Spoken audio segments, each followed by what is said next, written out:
ನಮಸ್ಕಾರ. ಮೊನ್ನೆ ನಮ್ಮ ಯಾವುದೋ ಒಬ್ರು ಸ್ನೇಹಿತರು ಸಿಕ್ಕಿದ್ರು, ಹಿರಿಯ ನಾಗರಿಕರು. ಹೇಳಿದ್ರು, ನನ್ನ ಎಲ್ಲಾ ರಿಟೈರ್ಮೆಂಟ್ ಹಣವನ್ನು ನಾನು ಕೇವಲ ಫಿಕ್ಸಡ್ ಡಿಪಾಸಿಟ್ ಅಲ್ಲಿ ಹಾಕಿದ್ದೇನೆ. ಎಷ್ಟು? 1,20,00,000. ಮತ್ತೆ ನಾನು ಹೇಳಿದೆ, ಎಲ್ಲ ಹಣವನ್ನು ಅಲ್ಲೇ ಹಾಕಿದ್ರಿ, ನನ್ನ ಸೇಫ್ಟಿಗೆ ಅಂತಂದ್ರು.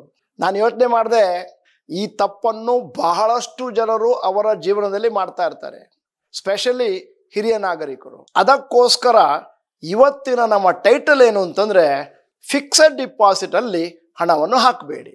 ನಾನು ಹೇಳಿದ್ದನ್ನು ಸಂಪೂರ್ಣವಾಗಿ ನೀವು ಕೇಳ್ತೀರಿ, ಕನಿಷ್ಠ ಪಕ್ಷ 3 ಸತಿನಾದರೂ ಕೇಳಿಸ್ಕೋತೀರಿ ಅಂತ ಊಹಿಸ್ಕೊಳ್ತೇನೆ.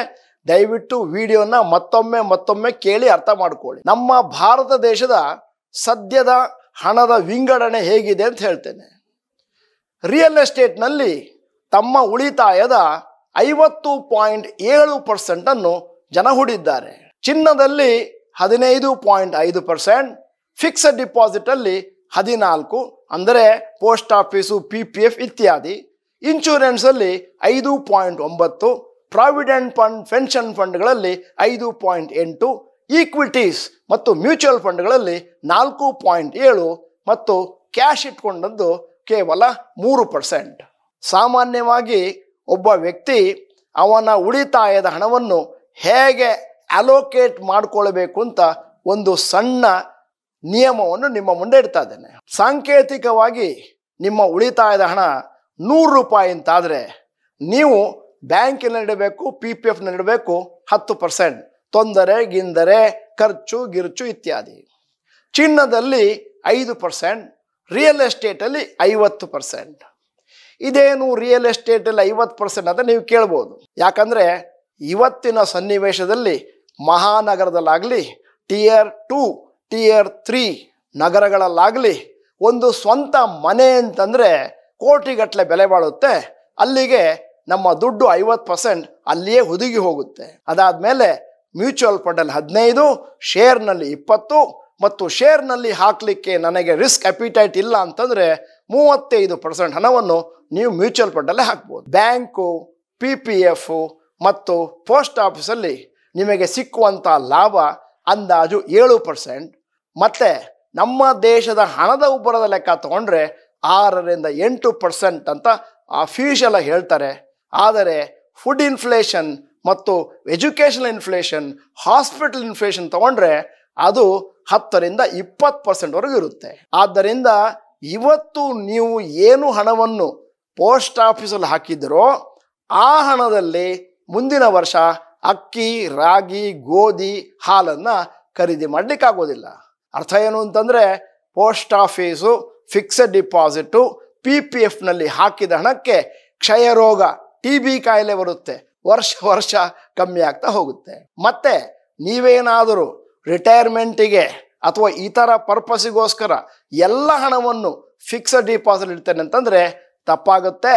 ಯಾಕಂತಂದರೆ ಮುಂದಿನ ದಿನಗಳಲ್ಲಿ ಅದರ ಮಲ್ಟಿಪ್ಲಿಕೇಶನ್ ತುಂಬ ಕಮ್ಮಿಯಾಗಿ ಹೋಗುತ್ತೆ. ಫಿಕ್ಸಡ್ ಡಿಪಾಸಿಟಿಗೆ ಅದರದೇ ಆದಂಥ ಅಡ್ವಾಂಟೇಜ್ ಇದೆ, ಡಿಸ್ಅಡ್ವಾಂಟೇಜ್ ಇದೆ. ಮೊದಲನೇದಾಗಿ ಬ್ಯಾಂಕ್ ಇಂಟ್ರೆಸ್ಟ್ನಲ್ಲಿ ನಿಮಗೆ ಇಷ್ಟು ಅಂತ ಕರೆಕ್ಟಾಗಿ ಗ್ಯಾರಂಟಿ ರಿಟರ್ನ್ಸ್ ಕೊಡ್ತಾರೆ. ಎರಡನೇದ್ದು, ಬ್ಯಾಂಕ್ಗಳು ಮುಳುಗಿ ಹೋಗುವಂಥ ಸಂದರ್ಭಗಳು ಅತಿ ಕಡಿಮೆ. ನಿಮ್ಮ ಫಿಕ್ಸೆಡ್ ಡಿಪಾಸಿಟಿಗೆ ಬೇಕಾದಷ್ಟು ಸೇಫ್ಟಿ ಇದೆ. ಮೂರನೇದ್ದು, ಬ್ಯಾಂಕಿನಲ್ಲಿ ಡಿಪಾಸಿಟ್ ಇಡುವಂಥ ಪ್ರಕ್ರಿಯೆ ಬಹಳ ಸರಳ, ಯಾರು ಬೇಕಾದರೂ ಮಾಡ್ಬೋದು. ಈಗ ನಾನು ಮಾತಾಡ್ತಾ ಇರುವಂಥದ್ದು ಬ್ಯಾಂಕಿನ FDಗಳಿಗೆ ಇರುವಂತಹ ಡಿಸ್ಅಡ್ವಾಂಟೇಜಸ್.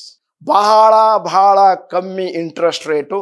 ಎರಡನೆಯದ್ದು, ಬ್ಯಾಂಕಿನ ಡಿಪಾಸಿಟಲ್ಲಿ ಜನ ಮಾಡುವ ತಪ್ಪು ಹೇಳ್ತೇನೆ. ನಿಮ್ಮ ಹತ್ರ ಒಂದು 10 ಲಕ್ಷ ಇದೆ ಅಂತ ಇಟ್ಕೊಳ್ಳಿ, ಅದನ್ನು ಉಳಿತಾಯ ಮಾಡಿದ್ದೀರಿ, ಒಂದು ಫಿಕ್ಸಡ್ ಡಿಪಾಸಿಟ್ ಮಾಡಿದ್ದೀರಿ. ಯಾವುದೋ ಒಂದು ಎಮರ್ಜೆನ್ಸಿ ಬಂತು, 1 ಲಕ್ಷ ಬೇಕಾಯಿತು. ಈಗ ನೀವು 10 ಲಕ್ಷದ ಫಿಕ್ಸಡ್ ಡಿಪಾಸಿಟನ್ನು ಬ್ರೇಕ್ ಮಾಡಬೇಕಾಗುತ್ತೆ. ನೀವು 3 ವರ್ಷಕ್ಕೆ ಅಂತ ಇಟ್ಟಿದ್ರಿ, ನಿಮಗೆ 7.25% ಇಂಟ್ರೆಸ್ಟ್ ಕೊಡ್ತೇವೆ ಅಂತ ಹೇಳಿದ್ದಾರೆ.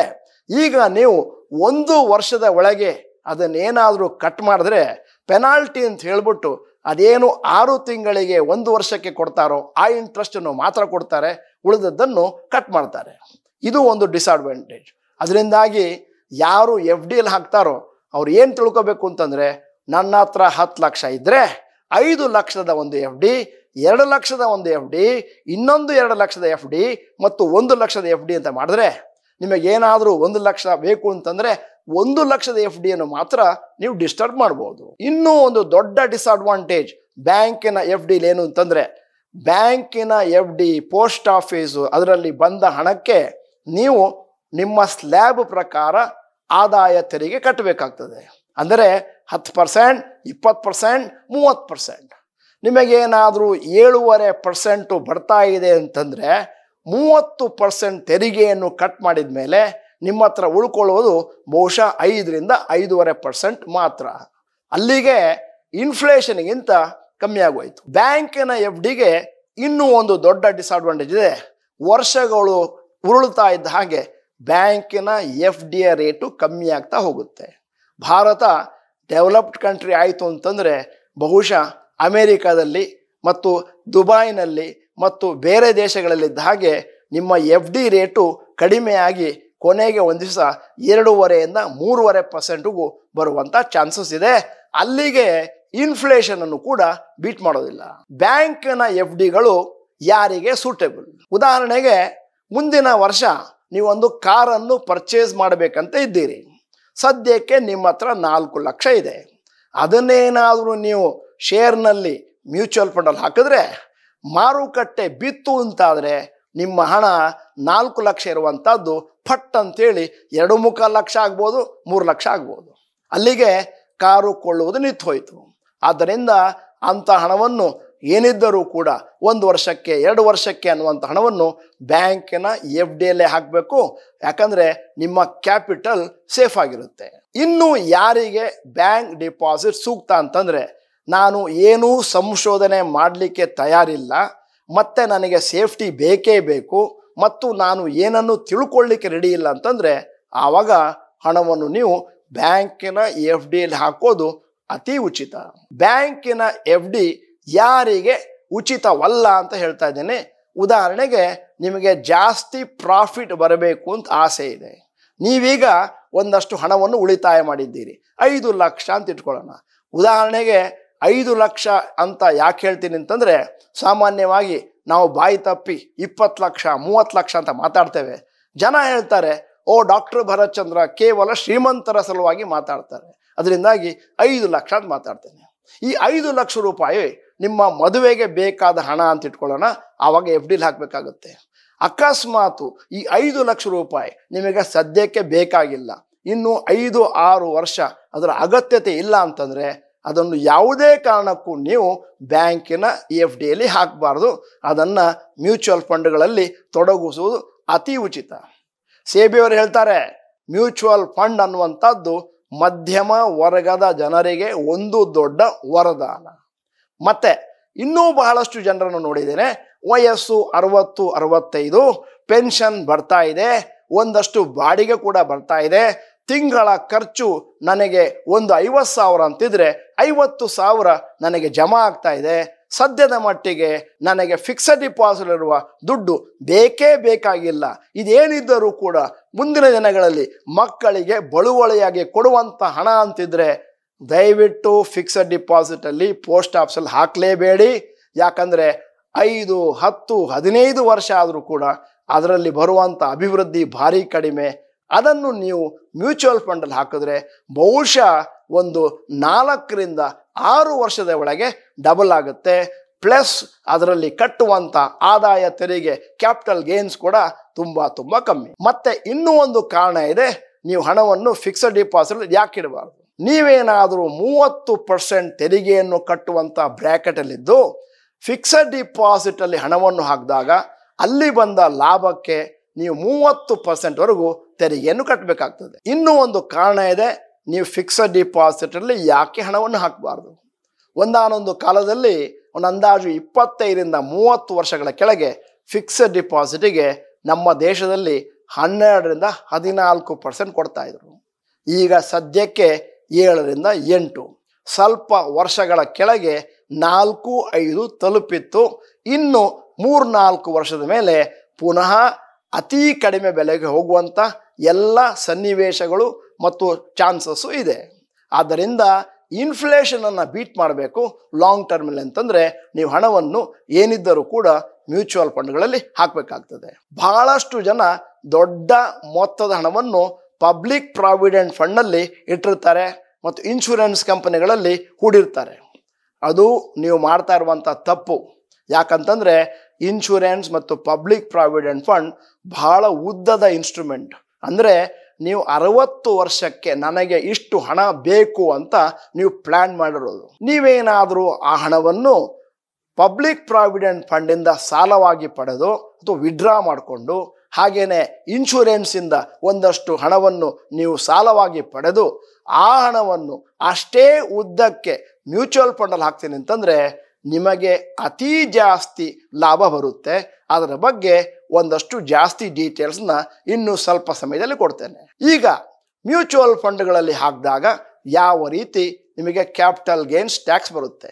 ನೀವೇನಾದರೂ ಡೆಟ್ ಮ್ಯೂಚುವಲ್ ಫಂಡ್ಗಳಲ್ಲಿ ಹಾಕಿ ಲಾಭವನ್ನು ಗಳಿಸಿದ್ರೆ ನೀವು ಯಾವ ಸ್ಲ್ಯಾಬ್ನಲ್ಲಿದ್ದೀರೋ 10, 20, 30 ಅದರಂತೆ ನಿಮಗೆ ಇನ್ಕಮ್ ಟ್ಯಾಕ್ಸನ್ನು ಚಾರ್ಜ್ ಮಾಡಲಾಗುವುದು. ಹಾಗೇನೆ ನೀವೇನಾದರೂ ಈಕ್ವಿಟಿ ಮ್ಯೂಚುವಲ್ ಫಂಡ್ಗಳಲ್ಲಿ ಹಾಕಿದ್ರೆ 12 ತಿಂಗಳ ಒಳಗಾಗಿ ನೀವು ಮಾರ್ಕೊಂಡ್ರೆ ನಿಮಗೆ 20% ಕ್ಯಾಪಿಟಲ್ ಗೇನ್ಸ್ ಟ್ಯಾಕ್ಸ್ ಕಟ್ಟಬೇಕಾಗುತ್ತೆ, 30% ಅಲ್ಲ.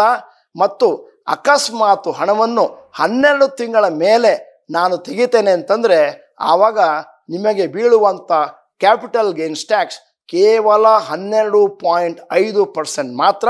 ಅದು 1.25 ಲ್ಯಾಕ್ಸ್ ಮೊದಲಿಗೆ ವಿನಾಯಿತಿ ಕೊಟ್ಟ ಮೇಲೆ. ಇನ್ನೊಮ್ಮೆ ಹೇಳ್ತೇನೆ, ಫಿಕ್ಸೆಡ್ ಡಿಪಾಸಿಟ್ ಅಲ್ಲಿ ನೀವು ಹಣವನ್ನು ಹಾಕಿದ್ರೆ ನೀವು ಯಾವ ಸ್ಲ್ಯಾಬ್ನಲ್ಲಿದ್ದೀರೋ ಅದರಂತೆ ಇನ್ಕಮ್ ಟ್ಯಾಕ್ಸ್ ಕಟ್ಟಬೇಕಾಗ್ತದೆ. ಬಹುಶಃ 30% ವರೆಗೂ ಹೋಗ್ಬೋದು.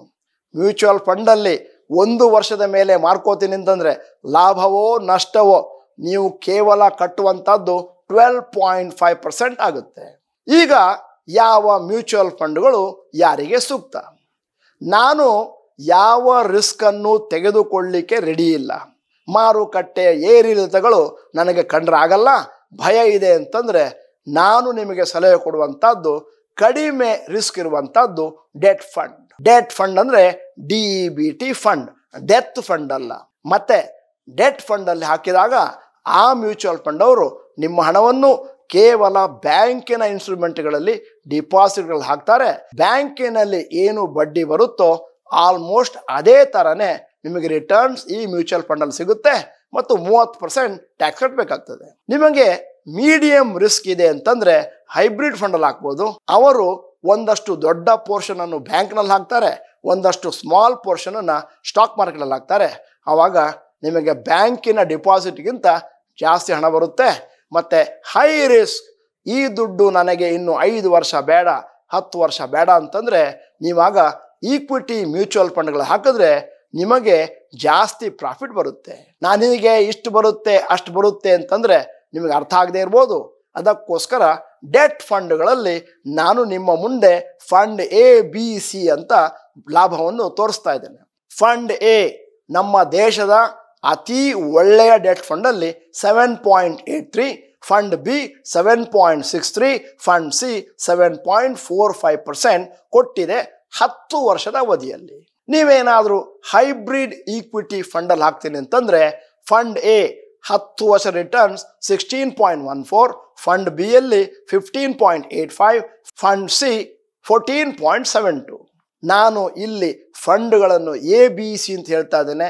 ಫಂಡಿನ ಹೆಸರನ್ನು ಯಾಕೆ ಹೇಳ್ತಿಲ್ಲ ಅಂತ ನಿಮ್ಮಲ್ಲಿ ಗೊಂದಲ ಆಗ್ಬೋದು. ಕಾರಣ ಎಷ್ಟೇನೆ, ಸೇಬಿಯವರು ಹೇಳಿದ್ದಾರೆ, ಯಾರಿಗೂ ಕೂಡ ಇಂತಹ ಫಂಡಲ್ಲಿ ಇಷ್ಟು ಬಂದಿದೆ ಅಂತ ಹೇಳಬಾರ್ದು, ಎಲ್ಲವನ್ನು ಅರ್ಥ ಮಾಡಿಕೊಂಡು ಅವರಾಗಿ ಹಣವನ್ನು ಹಾಕಬೇಕು. ಯಾಕಂದರೆ ನಾನು ಇಷ್ಟು ಬರುತ್ತೆ ಅಂತ ಹೇಳಿ ಆ ಒಂದು ವಿಚಾರದ ಮೇಲೆ ನೀವೇನಾದರೂ ಮುಂದಿನ ದಿನಗಳಲ್ಲಿ ಹಣವನ್ನು ಹಾಕಿದಾಗ mutual funds are subjected to market risk ಅನ್ನುವಂಥ ಮಾತಿರೋದ್ರಿಂದ ನೀವು ಅದನ್ನು 10 ವರ್ಷದ ಬದಲಾಗಿ 1 ವರ್ಷ 2 ವರ್ಷ ಅಂತ ತಗೊಂಡಾಗ ಈ ರೀತಿ ರಿಟರ್ನ್ಸ್ ಬರೋದಿಲ್ಲ. ಮುಂದಕ್ಕೆ ಹೋಗ್ತಾ ಇದ್ದೇನೆ. ಲಾರ್ಜ್ ಕ್ಯಾಪ್ ಈಕ್ವಿಟಿ ಫಂಡ್ಸ್ ಅಂದರೆ ಈ ಮ್ಯೂಚುವಲ್ ಫಂಡ್ಗಳು ಲಾರ್ಜ್ ಕ್ಯಾಪ್ನಲ್ಲಿರುವಂತಹ ಷೇರುಗಳಲ್ಲಿ ಮಾತ್ರ ಹಣವನ್ನು ಹಾಕ್ತಾರೆ. 10 ವರ್ಷ ರಿಟರ್ನ್ಸ್ ಫಂಡ್ ಎನಲ್ಲಿ 15.24, ಫಂಡ್ B 15.12, ಫಂಡ್ C 14.99. ಅಂದರೆ ಬ್ಯಾಂಕಿನಲ್ಲಿ ಬರುವುದು 7 ರಿಂದ 8%, ಇಲ್ಲಿ ನಮಗೆ 15% ವರ್ಕೌಟ್ ಆದ ಕಾಣುತ್ತೆ. ನಿಮಗೆ ಇನ್ನೂ ಜಾಸ್ತಿ ರಿಸ್ಕ್ ತೆಗೆದುಕೊಳ್ಳಲಿಕ್ಕೆ ಶಕ್ತಿ ಇದೆ ಅಂತಂದ್ರೆ ನಾನೀಗ ಮಿಡ್ ಕ್ಯಾಪ್ ಈಕ್ವಿಟಿ ಫಂಡ್ ಬಗ್ಗೆ ಮಾತಾಡ್ತಾ ಇದ್ದೇನೆ. ಫಂಡ್ ಎ ಅಲ್ಲಿ ಆಶ್ಚರ್ಯ ಆಗುತ್ತೆ, 21.29% ಬಂದಿದೆ 10 ವರ್ಷದ ಅವಧಿಯಲ್ಲಿ. ಫಂಡ್ ಬಿ ಯಲ್ಲಿ 20.62 ಮತ್ತು ಫಂಡ್ ಸಿ ಯಲ್ಲಿ 20.26% ಪ್ರಾಫಿಟ್ ಬಂದಿದೆ. ಅಂದರೆ ಯೋಚನೆ ಮಾಡಬೇಕು, ಬ್ಯಾಂಕಿನಲ್ಲಿ 8, ಇಲ್ಲಿ 20, 21. ಅಂದರೆ ಲಾಂಗ್ ಟರ್ಮಿಗೆ, ದೀರ್ಘಾವಧಿಗೆ ಹಣವನ್ನು ಎಲ್ಲಿ ಹಾಕಬೇಕು ಅಂತ ತಿಳಿಸಿಕೊಟ್ಟಿದ್ದೇನೆ. ಈಗ ನಾನು ಕಂಪೇರ್ ಮಾಡ್ತಾ ಇದ್ದೇನೆ return from different instruments. Lump sum, ಒಬ್ಬ ವ್ಯಕ್ತಿ ಲಂಸಮ್ ಆಗಿ 10 ಲಕ್ಷವನ್ನು ಹಾಕ್ತಾನೆ ಅಂತ ಇಟ್ಕೊಳ್ಳಿ. ಅವಧಿ ಒಂದು ಅಂದಾಜು 5 ರಿಂದ 10 ವರ್ಷ ಅಂತ ಇಟ್ಕೊಳ್ಳೋಣ. ಬ್ಯಾಂಕಿನ FD ಪೋಸ್ಟ್ ಆಫೀಸಲ್ಲಿ ಹಾಕಿದ್ರೆ 10 ವರ್ಷಕ್ಕೆ 7% ಆಗಿ 19.7 ಲಕ್ಷ ನಿಮ್ಮಲ್ಲಿ ಜಮಾ ಆಗುತ್ತೆ. ಅದೇ ಹಣವನ್ನು ಲಾರ್ಜ್ ಕ್ಯಾಪ್ ಫಂಡಲ್ಲಿ ಹಾಕಿದ್ರೆ 10 ವರ್ಷಕ್ಕೆ ಅಂದಾಜು 15% ಆಗಿ ಲೆಕ್ಕ ತಗೊಂಡಾಗ 40.4 ಲಕ್ಷ ಜಮಾ ಆಯಿತು. ಅದೇ ಮಿಡ್ ಕ್ಯಾಪ್ ಫಂಡಲ್ಲಿ ಹಾಕಿದಾಗ 10 ವರ್ಷಕ್ಕೆ 20% ಅಂತ ತಗೊಂಡ್ರು ಕೂಡ 61.9 ಲಕ್ಷ ಜಮಾ ಆಯಿತು. ಅಂದರೆ ಪೋಸ್ಟ್ ಆಫೀಸ್ನಲ್ಲಿ ಮತ್ತು ಬ್ಯಾಂಕಿನಲ್ಲಿ ಹಾಕುವುದರ ಬದಲಾಗಿ ನೀವೇನಾದರೂ ಹಣವನ್ನು ಮ್ಯೂಚುವಲ್ ಫಂಡಲ್ಲಿ ಸೆಲೆಕ್ಟ್ ಮಾಡಿ ಹಾಕ್ತೀನಿ ಅಂತಂದರೆ 10 ವರ್ಷದ ಅವಧಿಯಲ್ಲಿ 20 ರಿಂದ 40% ಜಾಸ್ತಿ ಪ್ರಾಫಿಟ್ ಬಂದಾಗಾಯಿತು. ಇವತ್ತು ನಮ್ಮ ಟೈಟಲ್ನಲ್ಲಿ ಹೇಳಿದೆ, ಬ್ಯಾಂಕಿನ FD ಯಲ್ಲಿ ಹಣವನ್ನು ಹಾಕಬೇಡಿ, ಬ್ಯಾಂಕಿನ FD ಯಲ್ಲಿ ಹಣವನ್ನು ಹಾಕಲೇಬೇಡಿ ಅಂತ ಹೇಳಿಲ್ಲ. ಬಹುಶಃ ಅದರ ಡಿಫ್ರೆನ್ಸನ್ನು ನೀವು ಅರ್ಥ ಮಾಡ್ಕೊಂಡಿದ್ರಿ ಅಂತ ಊಹಿಸ್ಕೋತೇನೆ. ಯಾರಲ್ಲಿ ಹಣ ಇದೆ, ರಿಸ್ಕ್ ತೆಗೆದುಕೊಳ್ಳಲಿಕ್ಕೆ ಶಕ್ತಿ ಇದೆ, ಒಂದಷ್ಟು ಸಮಯ ಇದೆ ಅಂತಂದರೆ ಮ್ಯೂಚುವಲ್ ಫಂಡ್ಗಳು ಅತಿ ಸೂಕ್ತ. ನನಗೆ ಯಾವುದೇ ರಿಸ್ಕ್ ತಗೊಳ್ಳಿಕ್ಕೆ ಆಗೋದಿಲ್ಲ, ನನ್ನ ಅವಧಿ ಕೇವಲ 1 ವರ್ಷ ಇದೆ ಅಂತಂದರೆ ನೀವೇನಿದ್ದರೂ ಕೂಡ ಹಣವನ್ನು ಫಿಕ್ಸೆಡ್ ಡಿಪಾಸಿಟಲ್ಲಿ ಹಾಕಬೇಕಾಗುತ್ತೆ. ಉದಾಹರಣೆ ಕೊಡ್ತೇನೆ, ಮುಂದಿನ ವರ್ಷ ನನ್ನ ಮಗನ ಸ್ಕೂಲ್ ಫೀಸ್ ಕಟ್ಟಬೇಕು 2 ಲಕ್ಷ, ಅದನ್ನು ಯಾವತ್ತೂ ಕೂಡ ನೀವು ಮ್ಯೂಚುವಲ್ ಫಂಡಲ್ಲಿ ಹಾಕಬಾರ್ದು. ಹಾಕಿದ್ರೂ ಕೂಡ ಡೆಟ್ ಫಂಡಲ್ಲಿ ಹಾಕಬೇಕು. ಅದನ್ನು ಕೇವಲ ಫಿಕ್ಸೆಡ್ ಡಿಪಾಸಿಟ್ ಇಡಬೇಕಾಗುತ್ತೆ. ಉದಾಹರಣೆಗೆ ನಿಮಗೆ ಮದುವೆ ಇದೆ ಅಂತ ಇಟ್ಕೊಳ್ಳೋಣ, ಅಥವಾ ನಿಮ್ಮ ಮಗನ ಮದುವೆ, ಮಗಳ ಮದುವೆ ಅಂತ ಇಟ್ಕೊಳ್ಳೋಣ. ಈಗ ನಿಮ್ಮ ಹತ್ರ ಒಂದು 10 ಲಕ್ಷ ಇದೆ, ಅದನ್ನು ನೀವೇನಾದರೂ ಮ್ಯೂಚುವಲ್ ಫಂಡಲ್ಲಿ ಹಾಕ್ತೀನಿ ಅಥವಾ ತಪ್ಪು ಮ್ಯೂಚುವಲ್ ಫಂಡಲ್ಲಿ ಹಾಕ್ತೀನಿ ಅಂತಂದರೆ 10 ಲಕ್ಷ 5 ಲಕ್ಷ ಆಗ್ಬೋದು, 7 ಲಕ್ಷ ಆಗ್ಬೋದು. ಅಲ್ಲಿಗೆ ನಿಮ್ಮ ಮಗನ ಮದುವೆ ಗಣಪತಿ ಮದುವೆ ಆಗುತ್ತೆ. ಆದ್ದರಿಂದ ಈ ವಿಡಿಯೋನ 3 ಸತಿ ಕೇಳಿ ಅರ್ಥ ಮಾಡ್ಕೊಳ್ಳಿ.